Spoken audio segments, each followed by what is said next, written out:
Hi hello കുട്ടികളെ, നമ്മളിന്ന് നോക്കുന്നത് കഥകളിയുടെ കുറച്ച് പോയിൻറ്റ്സ് ആണ്. ഇതെല്ലാം പ്രീവിയസ് ഇയർ ക്വസ്റ്റ്യൻസ് ആയിട്ട് ചോദിച്ചിട്ടുള്ള പോയിൻറ്റ്സ് തന്നെയാണ്. അപ്പോൾ നമുക്ക് നോക്കാം. ഫസ്റ്റ്, കലകളുടെ രാജാവ് എന്ന് അറിയപ്പെടുന്നു. കലകളുടെ രാജാവ് എന്ന് അറിയപ്പെടുന്നു. സെക്കൻഡ് പോയിന്റിലോട്ട് പോവാം. Originated from Ramanattam. Kathakali originate ചെയ്തിരിക്കുന്നത് രാമനാട്ടത്തിൽ നിന്നും ആണ്.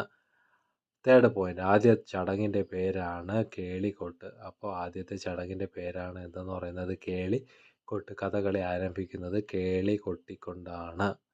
ഓക്കെ, നാലാമത്തെ പോയിന്റിലേക്ക് പോകാം. വെട്ടത്തു സമ്പ്രദായം കഥകളിയുമായി ബന്ധപ്പെട്ടിരിക്കുന്നു. വെട്ടത്തു സമ്പ്രദായം എന്തുമായി ബന്ധപ്പെട്ടിരിക്കുന്നു? കഥകളിയുമായി ബന്ധപ്പെട്ടിരിക്കുന്നു. അഞ്ചാമത്തെ പോയിന്റിലേക്ക് പോകാം. കഥകളിയിൽ തൻ്റേടാട്ടം എന്നറിയപ്പെടുന്ന സമ്പ്രദായമാണ് ഇളകിയാട്ടം. അപ്പം കഥകളിയിൽ തൻ്റേടാട്ടം എന്നറിയപ്പെടുന്ന സമ്പ്രദായമാണ് ഇളകിയാട്ടം. അത് മാത്രമാണ് ഒത്തിരി മനസ്സിലാക്കി പഠിക്കേണ്ട ഒരു പോയിന്റ് എന്ന് പറയുന്നത്. കഥകളിയിൽ തൻ്റേടാട്ടം എന്നറിയപ്പെടുന്ന സമ്പ്രദായമാണ് ഇളകിയാട്ടം.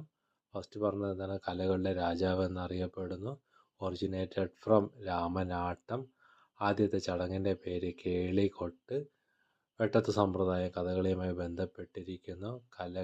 കഥകളിയിൽ തൻ്റേടാട്ടം എന്നറിയപ്പെടുന്നത് ഇളകിയാട്ടമാണ്.